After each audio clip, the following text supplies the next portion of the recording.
coming back into the lecture theatre. Please put your hands together and welcome to the place immediately behind me, Charles Cecil.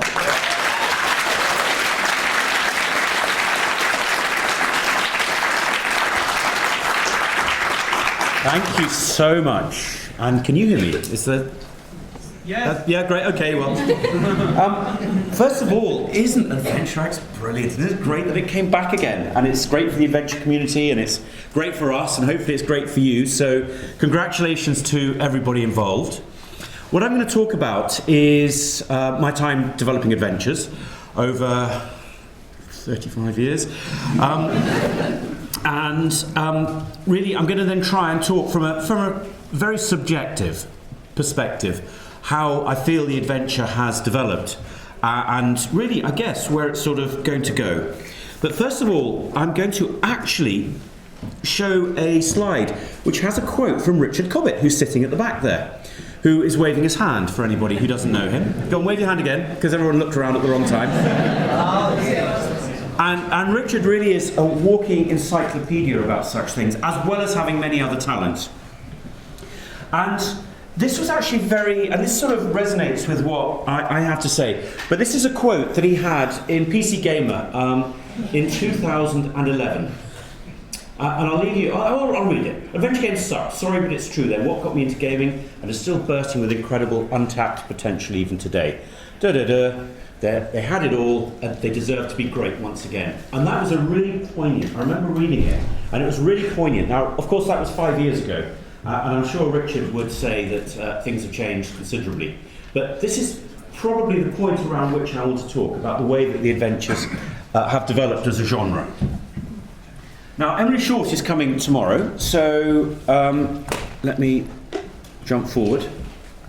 Don't know where. And she's going to talk about interactive fiction. So I promised I wouldn't talk too much about it, except to say that this is the beginning of the text. The beginning of the adventures really came, of course, with text adventures. Still very popular in many ways. I believe that Colossal Cave was the first in 1976. I mentioned Scott Adams because I was very inspired to play this in around about 1980.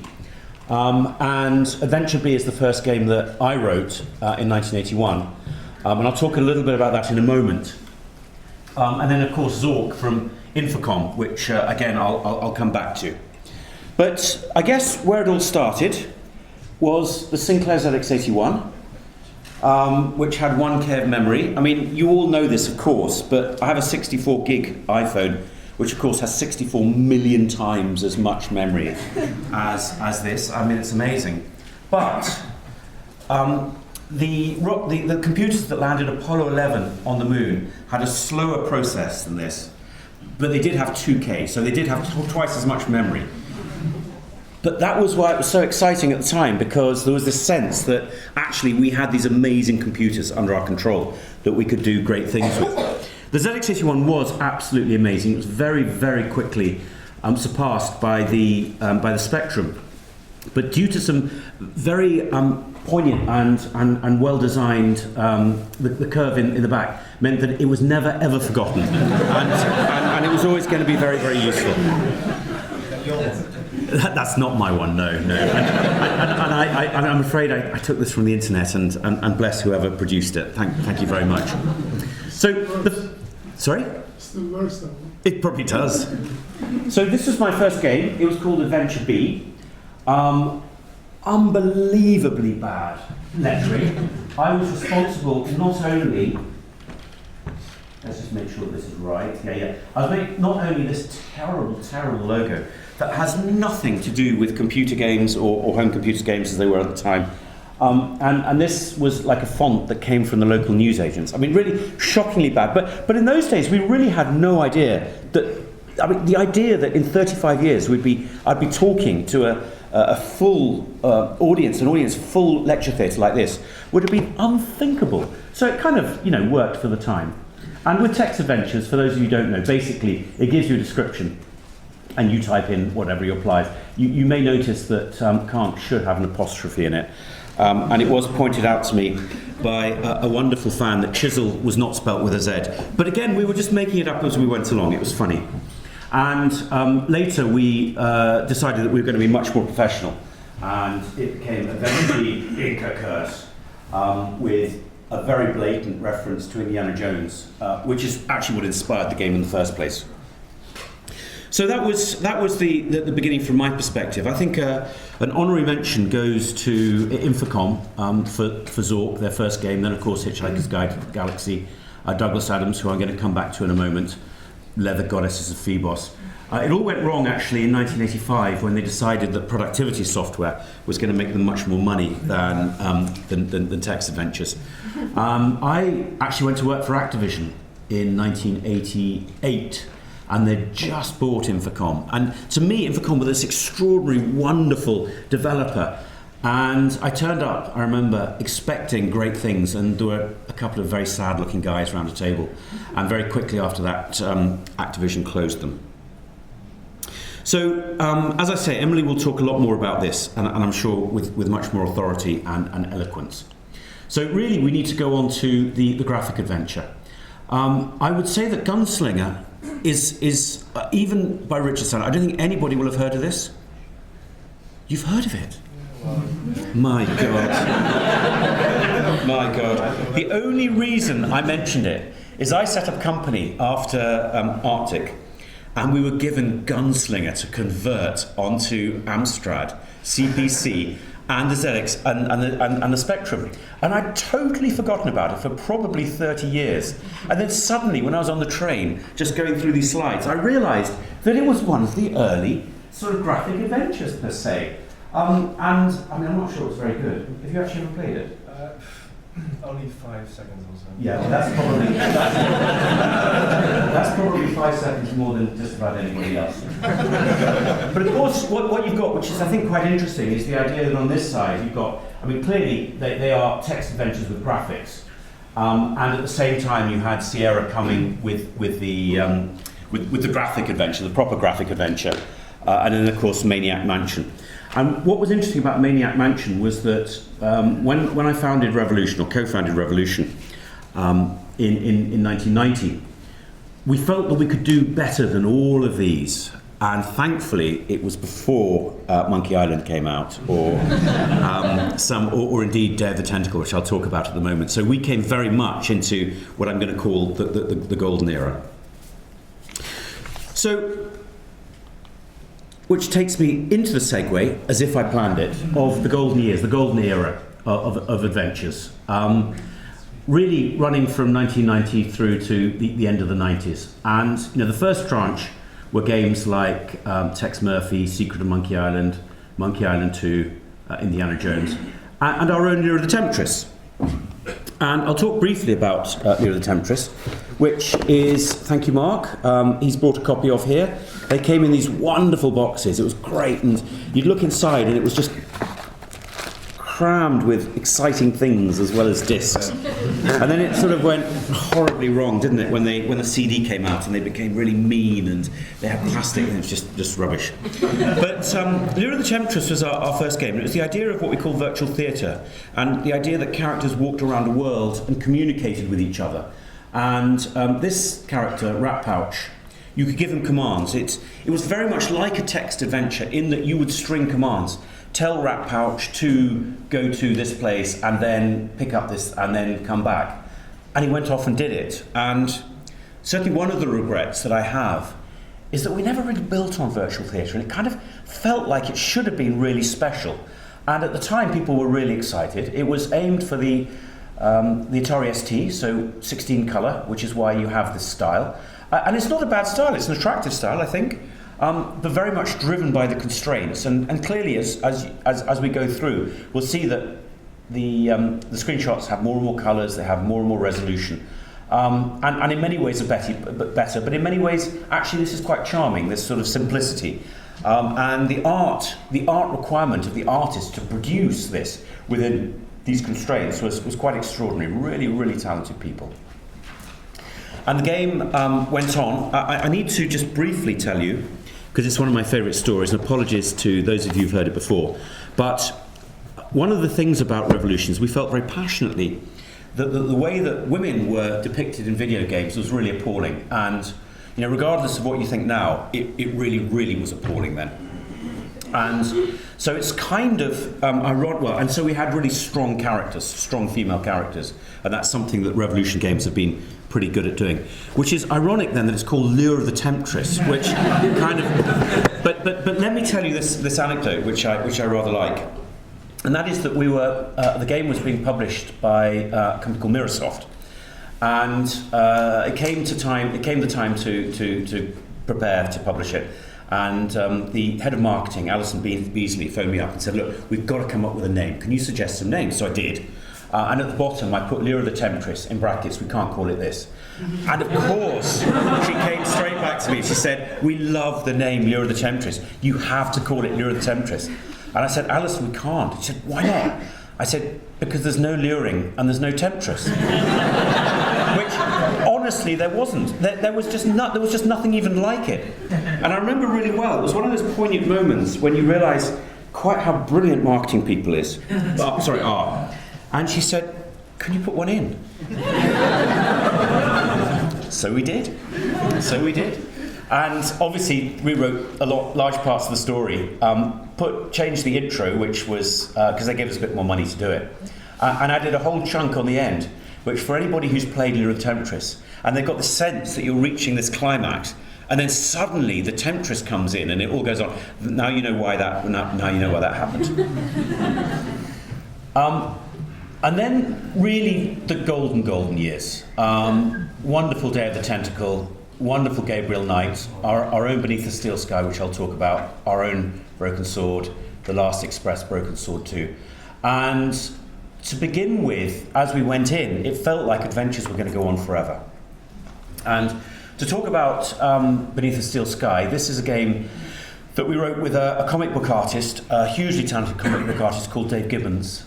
He'd written a comic book called Watchmen a couple of years earlier, and I'd asked him if we could license it, and he said no, but we stayed as friends, and I then approached him to maybe write a game with us, and to my surprise and delight, he accepted. And the reason that this feels, and what I should have said if I thought about it, sorry, and I should have done, is that we tried to innovate. We've always tried to innovate, because the wonderful thing about our audience, you guys, is that you love innovation. You'll forgive the most terrible things. What you won't forgive is when we don't innovate and we get it wrong. If we get it wrong, we've done something new, you are wonderfully forgiving. So in this particular case, what Dave did is he'd draw the backgrounds and we'd have them painted, scan them in, and we had a hugely talented sprite artist, a guy called Steve Oates. And what he was able to do was to take the very limited colours, again we had 16 colours, and share them with the background. Basically, the background got priority to begin with, and sorry, I'll plug this back in again. The background got priority to begin with, and then if he needed to, then he'd reduce the number of colours from the background so that the sprites themselves had enough colours to give them their form.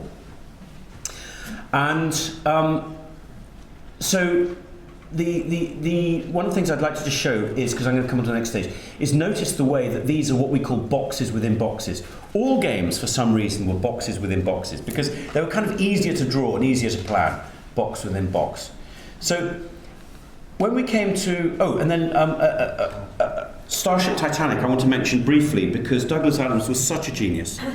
And when we finished Beneath the Steel Sky, I remember phoning up Digital Village, his company, and his partner answered the call and I said, we should really work together. We've just done Beneath the Steel Sky, we're doing them, we're very ambitious.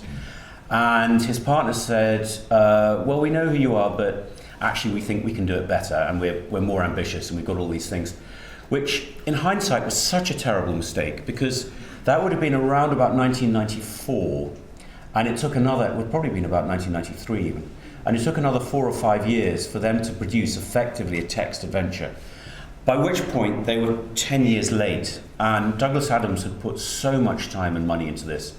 And in many ways it broke him, because he lost a lot of personal money and had to change his whole business strategy with regard to films and things, and then tragically died. And I often look back and say, they really should have accepted that invitation, because it would have been a wonderful partnership, but it didn't happen. So then on to Broken Sword, the game that we're best known for. Notice that there are no longer boxes in boxes. I was extraordinarily lucky. I went to a college called Baphomets, which is in Dublin, that had been founded to provide animators to the Don Bluth Studios, which at that point were a major studio based in Dublin. And I went because Edge magazine had done a feature on how many brilliant animators were coming out. And indeed still are. It's an extraordinary college. And I went over to try and employ some animators. And one of the people who greeted me was a gentleman called Owen Cattle, who was the head of layout. And we started talking, and I showed him some of the layouts that we had proposed for the game. And he was this little Irish fellow, and he just squealed with laughter. And he said, "Those are rubbish." I'd never met him. And I looked at him, I said, "Well, they're not brilliant, they're not bad." He went, "You need to employ me." And we did, and frankly, the rest is history. Owen, who sadly passed away a few years ago, was a huge inspiration and very much drove the style of Broken Sword. And indeed, for those of you who have played Broken Sword, you know, and the first one, that opening scene of Paris was very much his signature, where the crow flies off. Some of you will know. And the gargoyle, thank you. But things were beginning to go wrong. By the time we finished Broken Sword in 1996, things were beginning to go wrong. The CD had come out, and publishers became absolutely obsessed with the fact that actually you could put vast amounts of cinematics on. And Myst was actually really good. I mean, it was fantastic. Seventh Guest was pretty good as well. The Daedalus Encounter was utter garbage. Sorry, is that a contentious? You're looking hurt. No? Does anybody disagree with me? Oh, I'm so sorry. I haven't offended you, I hope. Oh, I'm sorry. But at least it could only go up from there. So, the Daedalus Encounter was produced by Virgin in Irvine, in California. And against that, and they thought it was the best thing ever, and against that we were pitching to do Broken Sword 2. And I remember going over there and being shown by the person who was the chief executive of the whole group, a gentleman called Martin Alper. And he was very proud of the Daedalus Encounter, and he really hated the games that we were writing. I mean, really hated them, because they were so old-fashioned. And he showed me a game called Creature Shock, which some of you will remember, Mark's nodding his head, which broadly has been forgotten. And then he sat down, I remember it very well, he looked at me and he said, "Do you know why I make such great decisions on what I commission?" I said, "No, Martin." He said, "Because I've never played a video game in my life." I promise you. And it was a sort of quite dark period, because the whole industry was led by people like him who thought that they knew what people like us, like you, wanted. And they were utterly wrong. So when it came to Broken Sword 2, we were given just under a year to finish it, otherwise Virgin would have said they wouldn't publish it. And so we wrote it very quickly. So for those of you who've played Broken Sword 2, it is written quite quickly, but that's the reason.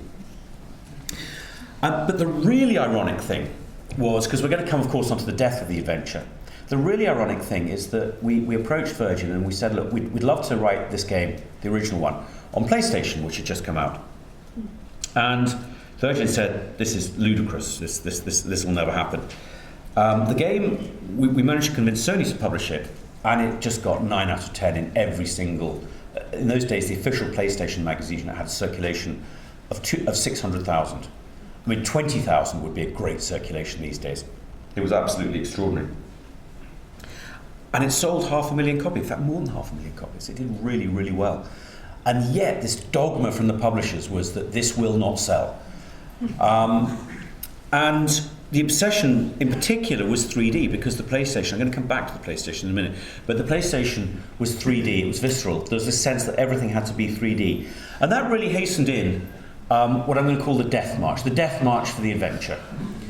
And clearly, when you write an adventure game, it's absolutely vital that you have empathy with your characters, that the characterization, the story is conveyed.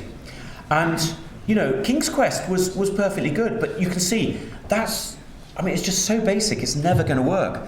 And yet, this was what people were producing. They were producing, 3D games. Grim Fandango, absolutely brilliant, of course. Because, of course, they were smart enough to use the medium stylistically to create something that looked, really special. But then Gabriel Knight, with that very strange character across the rock. I mean, it's so obvious why. And in many ways, the adventure was dying because of this obsession of publishers that it had to be 3D. And then at the bottom got Our Own Ink Cold Blood, which was 3D characters against a pre-rendered background, which I think was probably the best solution at the time. And then the second part of the Death March, you had some really quite good games. Runaway is great. I don't mean mine, I'm saying, Dreamfall is a great game, but it was very much part of that Death March. Our own Broken Sword 3 and then Broken Sword 4. And that went all the way from 2000 to 2005. For Broken Sword 3, I rather foolishly said the point-and-click adventure is dead. Long live the adventure, and got quite a lot of abuse from that for that, which obviously I didn't take very seriously because it wasn't meant seriously. But we moved to 3D. I'm quite proud. A lot of people really enjoyed Broken Sword 3. Obviously, it alienated people who absolutely loved the 2D, but it was very much driven by the fact that to get into retail or to have a game published, you really had to go to 3D. That was absolutely necessary. And then onto Broken Sword 4, which I think we fell headlong into the uncanny valley for a variety of reasons on that. So I like to blame this fine machine for the death of the adventure. And the reason, it released in 1996, and the reason is because it was so insanely successful.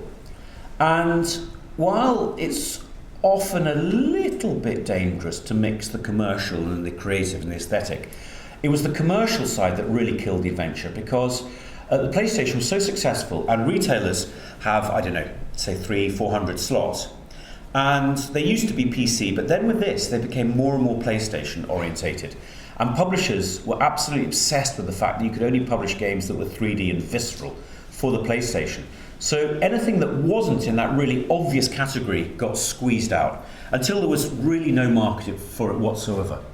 So from about 1997 till about 2005-06, it really felt that the adventure was dead. And you'd read reports like the PC is dead. I mean, seriously, publishers were saying the PC is dead. It was absolutely extraordinary. And for most of us, we were tearing our hair out and saying, but this is the most lunatic thing we've ever heard. But to all intents and purposes, it was. And then everything changed. Everything changed in 2005, 2006.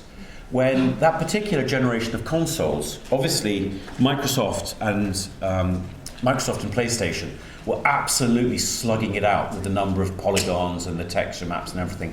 And Nintendo brilliantly came from the side and went, well, we're actually not going to compete on that. We're going to produce something that's really fun, that appeals to a different audience. And the other thing that was so clever was that because the hardware was quite basic, it meant that they could produce it cheaply. So they were making a profit on each of their DSs and their Wiis, while Sony and Microsoft were having to sell a lot of software before they could recoup the loss that they made on each unit that they sold. And that meant that Microsoft were flush. They did amazing adverts. I remember one with Nicole Kidman playing on her Nintendo DS. And what happened was that an audience that had been alienated, many of them you, I would suggest, suddenly started flocking back and playing games that were adventures, like Phoenix Wright, like Professor Layton, like Hotel Dusk, and like Our Own Broken Sword, which we converted to DS and Wii in 2009. And from those dark days, suddenly a new type of adventure, but the adventure re-emerged, which felt absolutely extraordinary. But the really big change was the release of iPhone in 2007, because suddenly you had the touch interface that Nintendo had pioneered with the DS, went all the way to touching the screen. iTunes had been invented a couple of years earlier, but now you had ubiquitous broadband, and we could now sell directly. Commercially, we were getting about 7% of what games would sell at retail. Through Apple and pretty much everybody now, we get 70%. So we're getting 10 times the proportion of the revenue that we were getting before, which meant that games could be sold a lot cheaper and the developer would still do really well. And Apple were and continue to be extraordinarily supportive of developers who are producing games that they like. So it was a huge turnaround, very much built on the success of the DS and Wii. And we produced Broken Sword in 2010. Now, bearing in mind that the original Broken Sword came out in 1996, I think, 1996. So we're talking about 14 years later. And you can see here the Metacritic is 91%. So it felt so extraordinary, but the really, really wonderful thing is that when we launched the game, suddenly all the people that we hadn't even known existed came to our launches. I don't know, maybe some of you came to our launch for some of these things. And we met the people that were actually playing our games. The last time I'd done that was back with the Sinclair Spectrum, and the ZX81, where we used to go to what were called microfairs and actually meet. And that was when, I should have told this earlier, I'm out of time now, but out of step. But this young father came up to me and he said, rather sort of conspiratorially, he said, we really like your games. I went, thank you very much. He said, but I do have a comment to make. He said, I convinced the missus that I could buy it because I said it was an educational computer for our son. He said, and your spelling is so terrible. And I had to agree with him. And he said, you are educating all of these young people to spell can't without an apostrophe, to spell chisel with a Z. And what I realised afterwards is that a lot of people from Europe actually learnt English through playing our games. So I apologise to anybody who has unfortunately inherited some of my appalling spelling. But what had also changed in all of this, which was quite extraordinary, is that the rules, everything had changed, because before we had to go through big publishers. Now we could sell directly and we could communicate directly with our audience.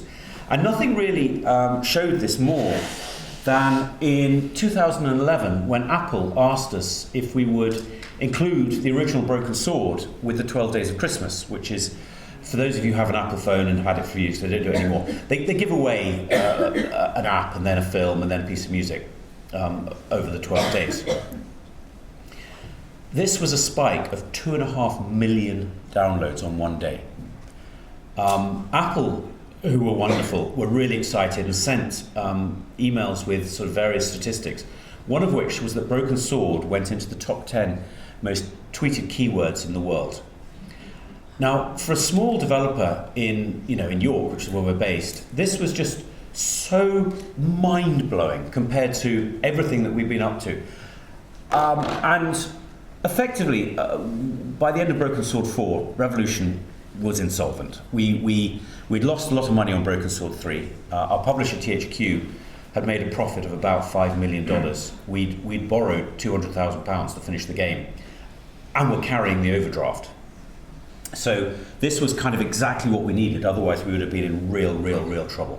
So 2.5 million, and you would have thought, when Apple asks you to do something, you don't turn them down, but it sort of filled me with dread that because we were selling the game at $5 or £5 or whatever, that actually anybody who was looking at it and thinking maybe I'll buy it would just get it for free. But we put the game up to full price. This is the day it was free, so our revenues were zero. But look at the sales there and the sales there. The sales grew considerably. This is Broken Sword 2. Again, the sales spiked.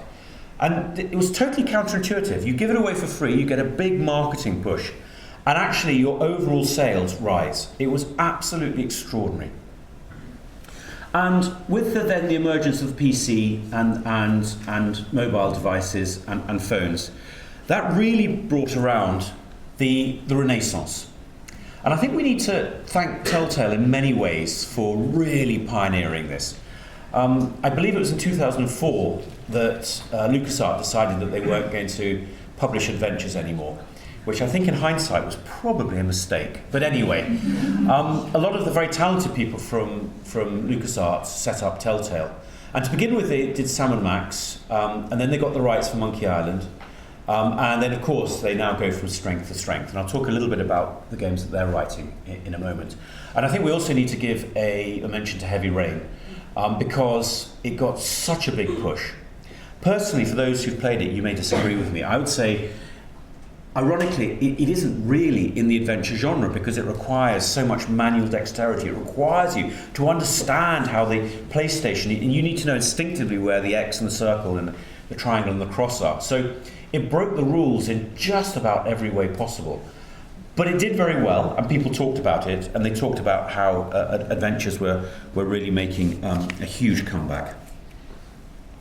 So, on the basis that this Renaissance, which was incredibly welcome, I have to say, as a developer, we decided that we would write a new game, a new Broken Sword game, Broken Sword 5.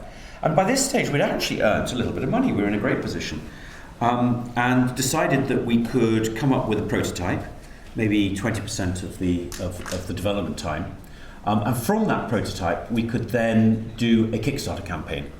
And was anybody a Kickstarter backer of ours? Bless you. Thank you. Thank you very much. That's wonderful.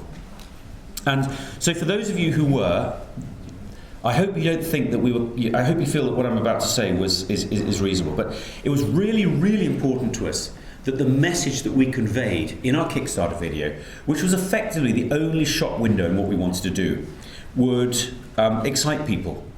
And the great thing about working with publishers like THQ was that as time went on, they tried to do as little as possible. And one of the things that they then moved on to me to do was a marketing plan, which was great because I'd do a marketing plan and it gave me the sort of expertise of actually thinking, what are we trying to communicate? So what we're going to do is we're going to play the Kickstarter video, or the first minute or two of it. And please bear in mind that the 5 messages, is it 5? Yeah. Are George and Nico are back, and they're the same George and Nico, including George's voice. That the point-and-click adventure is brought up to date, that it's unashamedly 2D, but it's HD, that we've got the level of humour, and then also the jeopardy of Kickstarter. So the great thing about Kickstarter, of course, is, as you'll know, is that if you don't reach your target, then you get nothing at all. So those were the 5 things that we were going to convey. So let me just play this video now.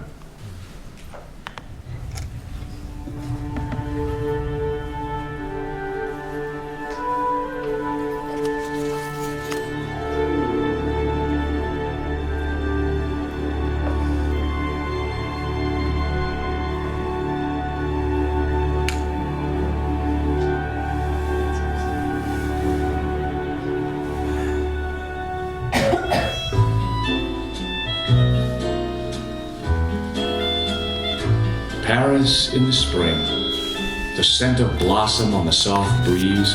Love was in the air, life was good. Nico and I had met again by chance at an art show. The evening stretched ahead. I was about to suggest dinner when fate intervened in the shape of a pizza guy with a gun. He took a life. And he stole a painting that was worth little and meant even less. Or so I thought. Why did he have to kill him, Josh? What's going on? I don't know, but we're gonna find out. Once again, Paris had shown me her dark side. Nico and I were about to be drawn into a new and terrifying adventure together. A journey into a conspiracy as old as the written word, where ancient heresies would cause innocent blood to spill once more. I had a bad feeling, and I really hate the sight of blood. And cut. Perfect. Terrific work, guys. Thanks everyone, that's a wrap. So, what's next, Charles? That's it, I'm afraid, unless we get the funding. That's it? Well, we had some fantastic gameplay lined up. And we'll never bring the murderer to justice. And I'll miss out on that cable car gig. That is a stunt I was born to do. What about the Russian henchman that almost killed me? Mysterious long-lost temple we're going to discover? The exotic locations? The ingenious puzzles. And that bit where you get such a fright that... Right. I think enough of that. And some of you wonderful people did point out that I shouldn't give up my day job, for which I'm very grateful, because at one point I thought, I mean, really, in my defence, I was standing in front of a green screen, or a green wall, kind of trying, somebody's reading the lines from before. It wasn't ideal. For a thespian, it's not ideal.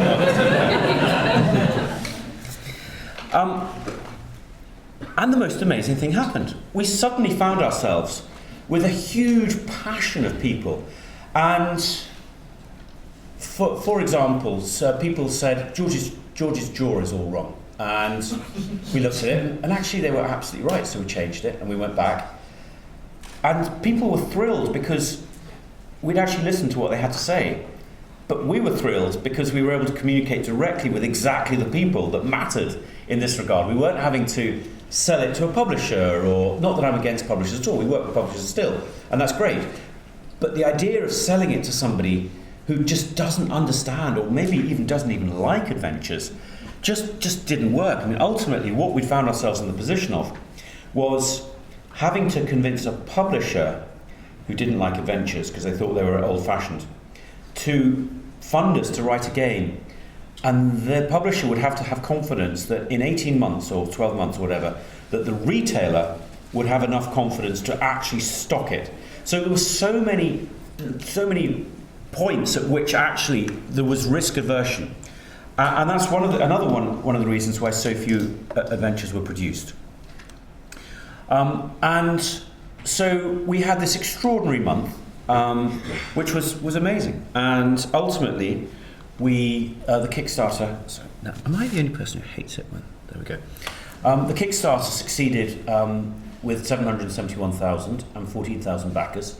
For any of you who are thinking of Kickstarter, it didn't even occur to me, but in particularly places like Germany, a lot of people don't have credit cards, and without a credit card, you can't pledge. So we opened up a PayPal account as well, which was another 100,000 and another 1,000 backers. So in the end, we got about 850,000, 860,000, and 15,000 backers. And it was obviously a huge privilege. One of the things that we felt very passionately is that we, without spoiling it, that we should be as honest as we possibly could be. Broadly, I think, I hope the people who did back us are not going to come and throttle me afterwards, but we did our best. One of the few, I think, mistakes that we made was that we said that it would be DRM free, the game, the physical version of the game. And our publisher, Koch Media, who were a fantastic partner, I have to say, phoned me up or emailed and said, we are going to go to production for the retail version. Unless you get us a version now, the retail version is going to come before the Kickstarter version. And I'm sure many of you have had that. And isn't it extraordinarily irritating when you back a game and you get it after people who just go and buy it in the shops? Am I going to get some nods here? No? Maybe, well. Anyway, so I had the choice of either ship it later or just do the version that was tied to Steam. And I went for the Steam, knowing that actually there was going to be some problems. And then, of course, when it came out and people got it, I got some fairly aggressive complaints. But they were reasonable complaints. We had promised something, and I bet you that there are a good proportion of people in this audience who feel very passionately about DRM or the lack of DRM. We promised that it was going to be a DRM free.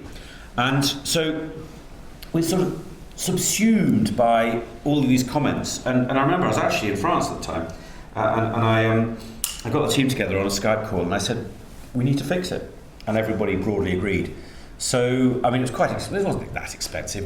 It was 7, 8, 9, 10,000 pounds. Oh, sorry, no, it wouldn't have been anything like that. Anyway, let's say it's a few £1,000s. And and so I tweeted the next day, clearly misjudged the strength of feeling. Of course we'll be giving DRM-free versions to anybody who asks them. And it was such an important thing to do because it turned everything on its head. And suddenly we found ourselves in a position where the people who've been our greatest critics were now actually saying, yes, they do care what we have to say. And that was a really, really important lesson. We went on to write the game on multiple platforms. We're incredibly lucky with Adventures that the point and click translates very well to touchscreen. And in this particular, also to, I mean, some people would say even better, but they would be, if anybody, somebody from the Little Acre said that to a German, and I could see the rage boiling, that the touchscreen was as good as, if not better, than point and click. It's one thing you don't do in Germany.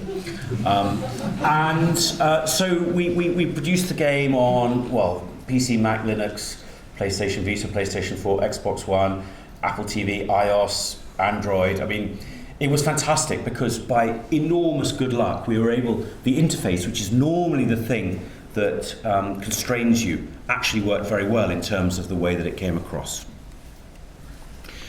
So we're going to go Enlightenment. It's a little bit pretentious, but the titles get even worse in a minute, so don't worry about that. So, sorry, the previous one was Renaissance. Now we're talking about Enlightenment, so that's the pretentious bit. So I'm going to talk a little bit about the different categories that I believe adventures are going into.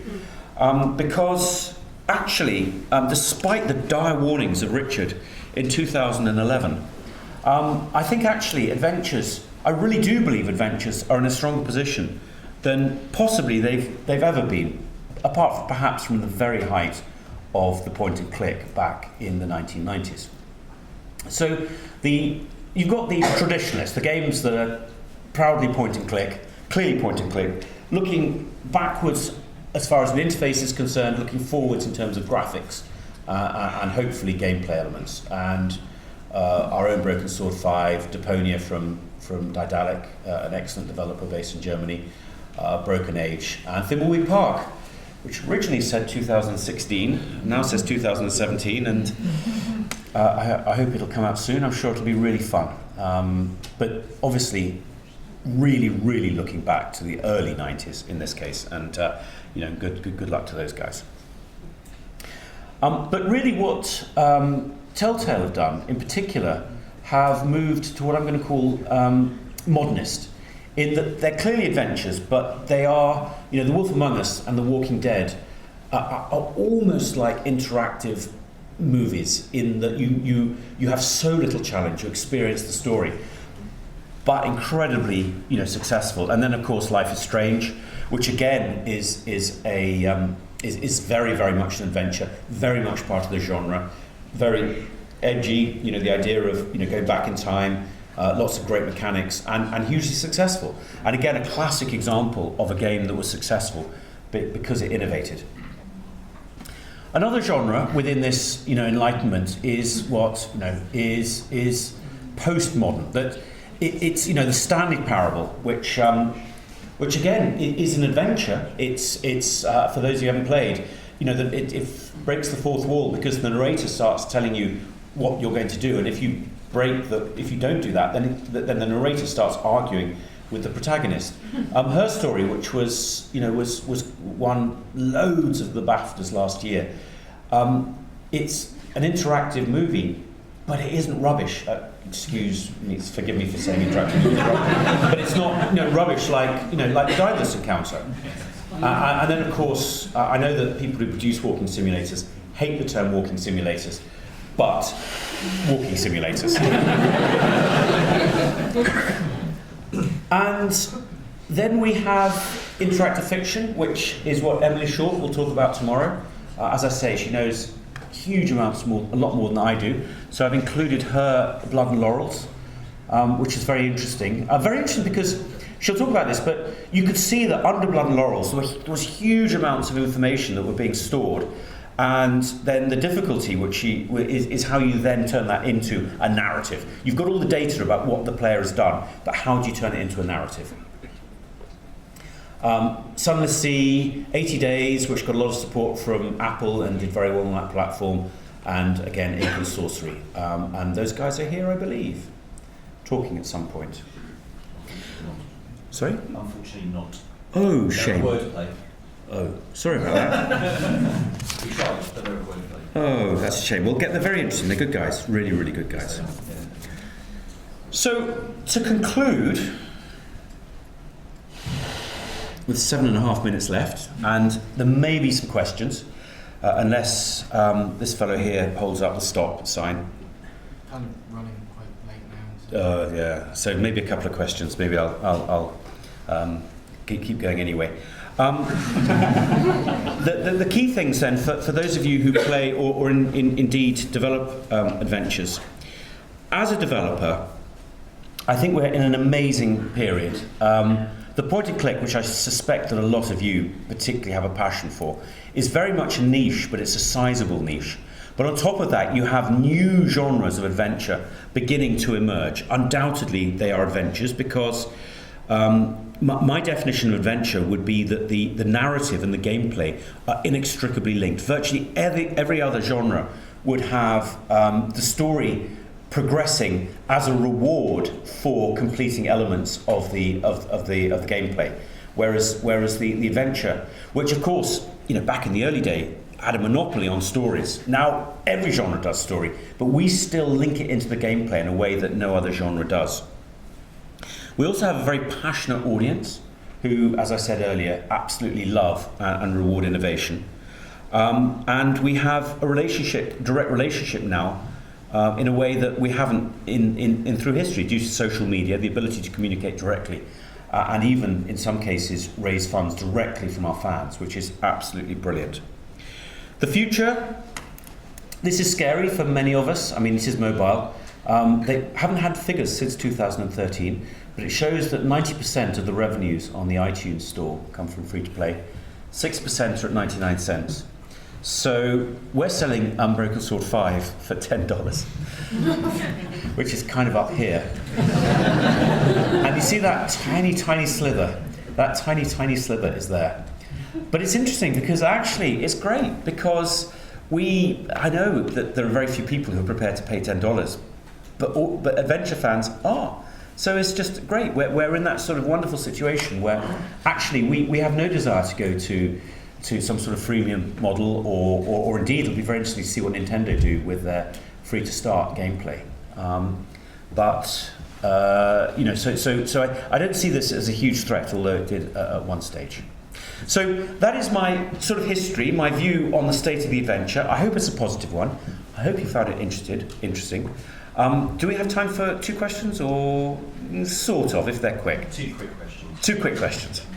I have been following Broken Sword to, I'll say, beneath this guide to sort of preparation, stories. Can you tell anything about Broken Sword or Beneath Steel's Guide 2? At the moment, there isn't anything to say. It's not because I'm being evasive, but it's just that there becomes a point at where you feel that it's the right time to talk about what we're doing next, and there is still a little bit of uncertainty. It was 10 years ago since it was first mentioned, so I think maybe in those 10 years you... Yeah, well, I promise you it won't be another 10 years before we talk about it again. What I would say is that at the beginning I was talking about virtual theatre. And virtual theatre actually I think is one of the great regrets that I feel that an adventure game within a virtual theatre world where, not like RPG, but you're talking much more enclosed, but characters walking around would actually, could work really, really well in terms of bringing adventures to life. Because the point about an adventure, of course, is that generally the world is utterly static until you, the player, choose to do something, and then it returns to the same stasis. I'm very interested by the idea. There was a company, Level 9 was it, who just before they went bankrupt were writing some really interesting games where actually the world was kind of emerging and changing. And that is something that I would like to pursue going forward. But honestly, I will talk about it at some point very soon, but at the moment I'm not quite sure what to say. But thank you for your question. We've got two last questions. Because you put your hand up just like... One last question, Charles. I'll try and... Do you think there's a genuine future in VR for adventure gaming, or do you think it's one of those things that's going to be quite faddish and is actually going to feel a bit like the dead zone of Gabriel Knight 3? Oh, that's a good question. Well, clearly, it's a purely subjective. I can give you my subjective opinion.